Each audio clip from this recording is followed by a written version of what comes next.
principal escândalo hoje envolvendo o ministro do Supremo Tribunal Federal chama-se escândalo do Banco Master. E nós somos os únicos que estamos consistentemente falando no campo da direita. E por quê? Porque tem gente da elite do bolsonarismo envolvida. Essa é a razão. Não tenho a menor dúvida de que tem ex-ministros de Jair Bolsonaro envolvidos. Não tenho a menor dúvida de que tem dirigentes partidários que apoiam o bolsonarismo envolvidos. O silêncio da maior parte do bolsonarismo não é à toa, é calculado. É o medo de se chegar neles próprios. Os momentos mais difíceis do movimento Brasil Livre passaram. Assim, o PT tentou nos destruir durante todo o impeachment. Passou o impeachment, a imprensa decretou a nossa morte, né? Pô, se não tem mais manifestação, não tem mais movimento Brasil Livre. A gente sempre manteve a nossa relevância no debate nacional. Depois veio o Bolsonaro. E aí o Bolsonaro e os filhos do Bolsonaro fizeram a campanha do Derrete MBL, que a gente ia assumir que acabou. Quantas vezes eu não escutei de bolsonarista que a última eleição não ganhava nem para síndico de prédio? Pois tem um síndico aqui com 300 mil votos para o mal-estar dos bolsonaristas. Então,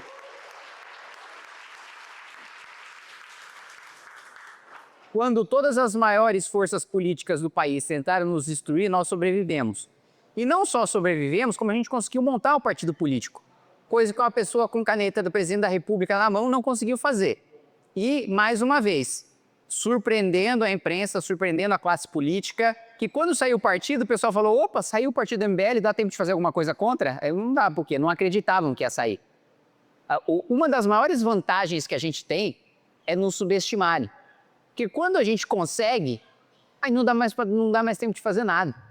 Que eles nos subestimaram ao longo de todo esse processo. Da mesma maneira, como toda entrevista que eu vou participar, todo debate, todos os partidos estão se fundindo, está diminuindo o número de partidos, vocês estão indo no sentido contrário, né? Os partidos não estão conseguindo bater cláusulas de barreira, e aí eles estão sumindo, eles estão se vendendo, eles estão fundindo, aí vocês vêm na direção contrária, vocês vão disputar uma eleição agora sem fundo partidário, vocês vão disputar uma eleição agora sem tempo de televisão, vocês estão colocando um candidato à presidência da República que nunca disputou a eleição antes, que é um dos rostos menos conhecidos do movimento. Isso é claramente, para quem conhece o Movimento Brasil Livre, para quem é militante, para quem é coordenador, dá risada disso. Porque sabe que eles não estão entendendo absolutamente nada do que está acontecendo. Saiu matéria na Folha da semana passada, mostrando que o Renan está em segundo lugar para presidente da República entre quem tem 16 e 24 anos. E a Folha de São Paulo não está entendendo nada. Como o cara, primeira eleição dele, o partido que acabou de sair, não tem acesso à TV, não tem acesso à rádio, nunca participou de um debate presidencial, tem uma taxa de desconhecimento ainda de 80%, pelo menos no Brasil todo. Como é que um cara que é desconhecido por 80% do Brasil tem 18% das intenções de voto entre quem tem 16 e 24 anos de idade? Isso é só o começo. Gente, saiu pesquisa hoje da Quest mostrando que no cenário mais provável, o Renan tem 4% das intenções de voto. Gente, 4% das intenções de voto com 80% de desconhecimento é muita coisa. A campanha nem começou, a gente ainda está em janeiro. Ele começou a fazer os primeiros dias de pré-campanha agora, até em Pernambuco. Não sei quem tem acompanhado as lives, mas assim, o começo do começo. Eu lembro, cada um de vocês, que em 2020 o Arthur estava com 1% para a Prefeitura de São Paulo. Ele fez 10%. A gente conseguiu derrotar o PT que sempre foi para o segundo turno em São Paulo, fez menos votos do que a gente num partido nanico. Exatamente, aquele sujeitinho de Kiev, fazendo 10% dos votos na maior cidade do Brasil, começando com 1%. O Renan, para presidente da República, está começando com 4%. Começando com 4%. Aliás, no momento que as pesquisas estão sendo feitas, meses antes do que as pesquisas municipais estavam sendo feitas naquela época. O Arthur já tinha mais tempo de pré-campanha, com 1% das intenções de voto. Eu lembro, a gente ficava indignado de ver na televisão que o Arthur estava tecnicamente empatado com a Vera Lúcia do PSTU. A gente fala, não, é muita humilhação para a gente, né? Tá empatado com a Vera Lúcia do PSTU. Não é possível que a gente tenha o mesmo número de eleitores que a Vera Lúcia do PSTU. E chegou e fez 10%. O Renan está começando com 4%. A gente não está mais falando, e eu falava isso, né? Tanto para dentro do movimento como para fora. Olha, gente, é importante a gente ter uma candidatura para presidente para puxar a bancada, para mostrar o nosso projeto, para mostrar que a gente não é mais um partido do Centrão que vai vender o nosso partido para algum candidato à presidência da República em troca de cargos. É para isso, para colocar a cara do partido e ajudar a fazer bancada de deputados. nós não estamos mais falando isso, porque a gente não acredita mais nisso. A gente acredita numa candidatura competitiva, ainda mais com a escolha grotesca dos bolsonaristas pelo Flávio Bolsonaro. Assim, se o PT pudesse escolher o candidato, né, que vai disputar contra o Lula, eles não teriam feito uma escolha tão ruim, né, para o bolsonarismo como ter escolhido o Flávio Bolsonaro. Se tem uma pessoa que tem coisas a serem faladas, que tem teto de vidro, tá tudo enrolado, com um funcionário fantasma, com a desculpa esfarrapada de ter errado a digital na hora de votar 4 vezes fundo eleitoral, de ter enterrado a CPI da Lava Toga, de ter sido contra durante todo esse... Ele contra o impeachment do cara que prendeu o pai dele. Assim, tamanha a covardia dele, é tamanha a espinha de geleia, que não é nem uma questão mais de posicionamento político. Imagina, tem um juiz indo atrás do seu pai e prendendo o seu pai por esquemas que você participou e muitas vezes que você colocou o seu próprio pai nessa situação para ele te salvar da cadeia, e você, diferente de vários outros parlamentares do seu mesmo espectro político, não defende a punição do próprio juiz que mandou prender o seu pai. Assim, é um sujeito tão baixo, tão pequeno, tão covarde e com tanto escândalo nas costas, que isso também é perfeito para a gente, para mostrar do quanto o servilismo bolsonarista faz com que eles defendam qualquer coisa, a todo custo. Faz com que eles defendam a candidatura de um cara que é abertamente um ladrão, um corrupto, um covarde que não tem o mínimo de brio para enfrentar o Supremo Tribunal Federal. E aí todos os bolsonaristas vão nessa mesma onda e ninguém tem coragem de falar um A. Fala, não, pô, se o candidato é o Flávio, então é o Flávio, porque o capitão mandou, o capitão mandou. A mesma maneira como eles justificam, por que vocês votaram no Davi Alcolumbre para a presidência do Senado e agora ficam chorando que ele não pauta pedido de impeachment do ministro Supremo, quando ele disse em campanha que ele não iria pautar impeachment de ministro Supremo, porque o Bolsonaro mandou. Por que vocês ficam chorando e esperneando agora que o Hugo Mota vai lá, tratora e pauta e aprova a pauta do governo, e vocês votaram no Hugo Mota? Porque o Bolsonaro mandou. Poxa, então, meu amigo, você quer se dizer de oposição? Durante os senadores bolsonaristas, no governo Bolsonaro, passaram o governo todo falando que o Davi Alcolumbre era um sabotador. Veio o governo Lula e eles cortaram o Davi Alcolumbre presidente do Senado. O candidato do PT para a presidência da Câmara era o Hugo Mota. O PT foi o primeiro partido a apoiar o Hugo Mota depois do próprio partido do Hugo Mota, que é o Republicanos. Aí quem que os bolsonaristas votam? No Hugo Mota. É para quê? Mas é para a gente não pode ficar sem cargos na mesa diretora. Entendi. Você quer que seu gabinete seja ainda maior. Você quer ter mais assessor. Mas é importante para a gente ter presidência de comissão. O que vocês fizeram com presidência de comissão até agora? Assim, me fale uma coisa de grande relevância para o país que a presidência de uma comissão na mão de um senador, de um deputado bolsonarista fez. Qual foi o grande projeto barrado por um presidente de comissão bolsonarista? Qual foi o grande projeto aprovado por um grande presidente de comissão? Nenhum, nada, zero. Usou para ter projeção pessoal, às vezes avança uma etapa no processo legislativo, vende como se o projeto tivesse sido aprovado definitivamente, ganhou o capital eleitoral, fez a sua base e vai ter os votos. Mas não teve trabalho concreto absolutamente nenhum. Então, eu estou dizendo tudo isso para colocar para vocês o seguinte: nós passamos pelos momentos mais difíceis, nós sabemos quem são os militantes e os coordenadores leais desse movimento, que agora que o partido está crescendo, o partido está em alta e a gente vai ter o nosso melhor momento, todos esses vão ser reconhecidos. Todos os coletores, todos os coordenadores, todos os militantes que foram leais e estiveram com a gente nos momentos mais difíceis vão estar no nosso momento de grandeza agora, vão estar no nosso momento de glória agora. Todos vocês vão ter o seu trabalho reconhecido, e quem está entrando agora entra num bom momento, mas entra num bom momento precisando provar o seu valor, precisando provar a sua lealdade, porque a gente sabe muito bem que Renan Santos ganhando a presidência da República, toda a máquina vai se voltar para a destruição do nosso governo. E quando toda a máquina se voltar para a destruição do nosso governo, quem é que vai se acovardar e quem é que vai ser leal e vai fazer a defesa daquilo que é correto?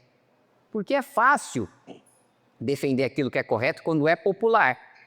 É fácil defender aquilo que é correto. Uma das coisas que eu costumo dizer, né? É ótimo você ser liberal na hora de defender corte de imposto.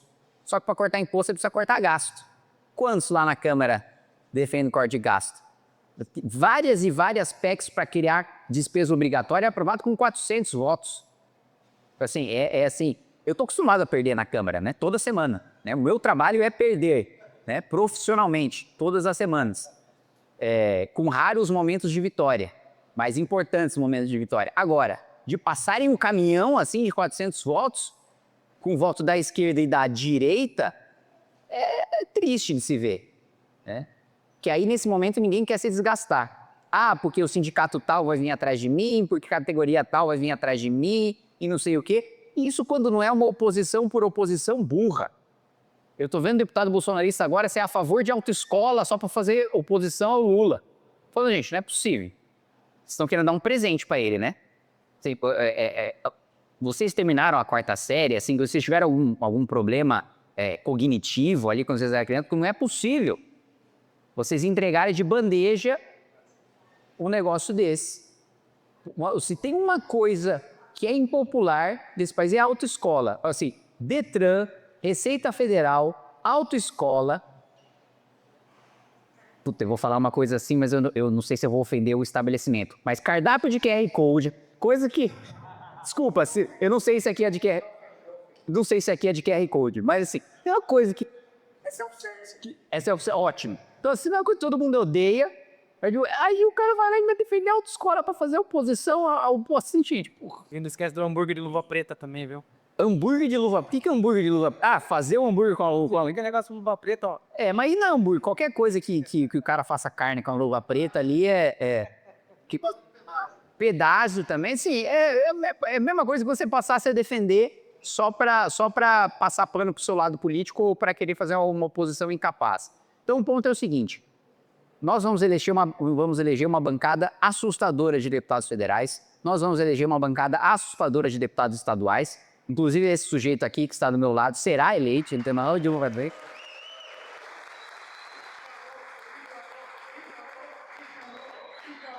Esse cara é um herói. Esse cara é um porra. E eu tenho pena de quem vai ser deputado estadual com o Ítalo. Pena de quem vai ser inimigo. Porque, assim, outro dia eu nem me lembro qual que foi o secretário, nem vou falar aqui também, né, para evitar indisposições. Mas teve algum secretário que falou, porra, teve uma vez que o Ítalo mandou 1000 perguntas no requerimento de informação. Falei, Ítalo, eu não faço isso com o Lula, cara. Que é isso, cara? Como é que você... Onde é que você arranjou 1000 perguntas? Pô, você teve que deslocar todos os servidores da secretaria para responder essas perguntas. Então, assim, imagina quem for inimigo do Ítalo ali, pô, só de pergunta, ele já vai destruir o cara. Mas... E o secretário hoje do drama? Hã? O secretariado do drama hoje, cobrando eles. Não, também, esse é um cara, se tem um cara que eu sei que eu encaminho recurso para uma cidade e eu sei que aquele recurso vai ser executado, é aqui para Sorocaba, porque hoje todo secretário que a gente encontrou, né, e aí todo secretário vai lá, fala, tô com o deputado aqui, vou pedir uma emenda, né, aí o Ítalo, beleza, mas e as que já mandou, vai executar quando? Aí eu já olho para... Eu ouvi o cara, né? Então, enquanto não executar, sua secretaria não tem nada. E eu sei que esse cara tá em cima. Eu venho aqui ver de alguns meses em alguns meses. Esse cara tá aqui todo dia. Por isso que eu tenho a certeza que vai ser bem executado. E eu tenho pena também dos aliados do Ítalo. Por quê? Porque, imagina, se eu sou deputado estadual junto com o Ítalo, e o Ítalo vem com aqueles 15.000 projetos dele, eu falo, porra, vou ter que instituir... O regime do meu gabinete é de semi-escravidão. Mas se fosse competir com você na Assembleia, teria que ser escravidão total. Porque eu tenho pena de quem trabalha com o Ítalo. Sinceramente, eu acho... Assim, eu acho que... A única hipótese que eu defendo a existência de justiça trabalhista é se for processar o Ítalo, por causa dos trabalhos dos seus assessores, porque é um abuso. Então, para os próprios aliados do Ítalo vai ficar complicado o referencial, que ele vai levar muito o padrão daquela casa. E não só isso. Nós temos candidaturas competitivas em todas as esferas, em todos os estados. A gente vai ter candidato em todos os estados, a gente vai ter candidato, bancadas de deputado federal em todos os estados, bancadas de deputado estadual de todos os estados. E aí, depois que acontecer, os nossos inimigos vão falar, eles sempre falam, como é que isso aconteceu? Como é que eles fizeram isso? Por que eles fizeram isso? Aí, vocês, aproveita e recorta esse vídeo depois, para depois a gente até fazer uma edição. Vai ter assim, eu aposto que pelo menos 3 veículos de imprensa vão fazer matérias do tipo seguinte, já vou prever a manchete. O que é o Partido Missão? Partido que na sua primeira eleição elegeu dezenas de deputados. Ou como um partido que acabou de surgir elegeu tantos deputados. Porque eu vou ficar em choque, principalmente quem vive numa bolha de intelectualoide, que acha que sabe de tudo e ignora o que acontece na realidade, vai falar, mas como é que esses extremistas radicais conseguiram fazer isso? Não é possível, né? O povo quer moderação, né? Tem uma percepção ainda, principalmente no centrão, de que não, o povo está cansado desses radicalismos, né? O povo quer um posicionamento de centro. Pô, cara, não é possível. Como é que você ganha uma eleição acreditando nisso? Quantas vezes você saiu na rua, pediu voto e o cara chegou para você, puta, eu gosto muito do centro, viu? Eu sou um cara convicto de centro. Eu vou para uma manifestação, eu sou radicalmente de centro. Eu voto no cara de centro, eu peço voto pro cara de centro, eu sou militante do cara de centro, eu acredito nos ideais de centro. Pô, porra, eu nunca vi um cara desse. Se você me achar o cara desse, eu conheço o cara que vota em alguém do centrão sem saber o que é centrão. Esse eu sei. Agora o cara que tem convicções de ser, esse cara não existe. Então, meus amigos, eu sei que é chato, porque assim, todos os anos que eu vou falar em todos os eventos do MBL é para pedir sacrifícios, mas assim, se a nossa missão de vida é deixar um legado para as futuras gerações, sinto muito, né? É isso que eu vou pedir sempre, em todo evento para vocês, sacrifícios. Trabalho, lealdade, está ao nosso lado das trincheiras, mas nesse ano eu não peço só sacrifícios de vocês, mas eu faço um convite para que no final do ano, depois das eleições, a gente compartilhe das nossas glórias. Obrigado, man.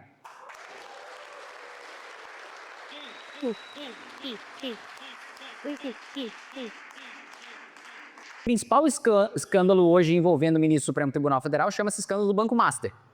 E nós somos os únicos que estamos consistentemente falando no campo da direita. E por quê? Porque tem gente da elite do bolsonarismo envolvido. Essa é a razão. Não tenho a menor dúvida de que tem ex-ministros de Jair Bolsonaro envolvidos. Não tenho a menor dúvida de que tem dirigentes partidários que apoiam o bolsonarismo envolvidos. O silêncio da maior parte do bolsonarismo não é à toa, é calculado. É o medo de se chegar neles próprios. E que chega também, tanto no Alexandre de Moraes como no Toffoli, pelo menos. E nós somos os únicos não só a estar falando sobre isso, a manter o tema vivo, porque também há forças, veja, não é à toa, você fala, pô, se tem Supremo, se tem gente do Palácio do Planalto, se tem gente do Congresso Nacional, se tem gente de esquerda, se tem gente de direita envolvida, como é que alguém vai ser punido? Está todo mundo envolvido, os caras vão fazer um acordão. Só que aí entra um fator estratégico interessante. O Banco Master incomodou uma outra classe de pessoas poderosas que não estavam envolvidas no esquema, os bancos. Então, os bancos, eles estão pistolas de saber que tinha um banco que estava utilizando o fundo garantidor, que estava usando fraude e estava lucrando dezenas de bilhões de reais sem a participação deles. Então, dessa mesma maneira, eles querem fazer uma demonstração de força também e avançar nessa investigação para que os banqueiros envolvidos no escândalo do Banco Master sejam punidos e não voltem para a cena para ter essa concorrência contra os banqueiros estabelecidos, da mesma maneira que estamos... De onde vocês acham que vem matérias de imprensa plantadas em relação à participação do Toffoli ou à participação da mulher do Alexandre de Moraes? É gente de banco que tem acesso a essas informações que está passando para a imprensa. Então, assim, existe gente poderosa de ambos os lados enfrentando. Agora, o momento mais importante é da derrubada do petismo envolvido, do bolsonarismo envolvido e do Supremo envolvido. Por isso que a gente bate tanto nesse ponto. E uma vez estando no poder, veja, o Bolsonaro, apesar do discurso de impotência em relação ao Supremo, ele tinha maioria para fazer a CPMI da Lava Toga. Ele tinha maioria, as assinaturas foram coletadas. O Flávio mandou os senadores tirarem as assinaturas, eles já tinham. Então, ele não fez porque ele não quis. E o Supremo, naquela época, tinha uma popularidade ainda maior do que tem hoje. Hoje o Supremo está muito mais desgastado. E eu acredito que o principal debate sobre o Senado vai ser Supremo. Eu acho que na hora de escolher os seus candidatos para o Senado, a maior parte das pessoas não vão querer o que o senador pensa sobre saúde, sobre educação, vão querer saber o que o senador pensa sobre o Supremo. E isso também facilita a nossa vida de dar uma maioria, eu não vou falar folgada, mas consistente no Senado para tomar medidas de responsabilização de ministro do Supremo.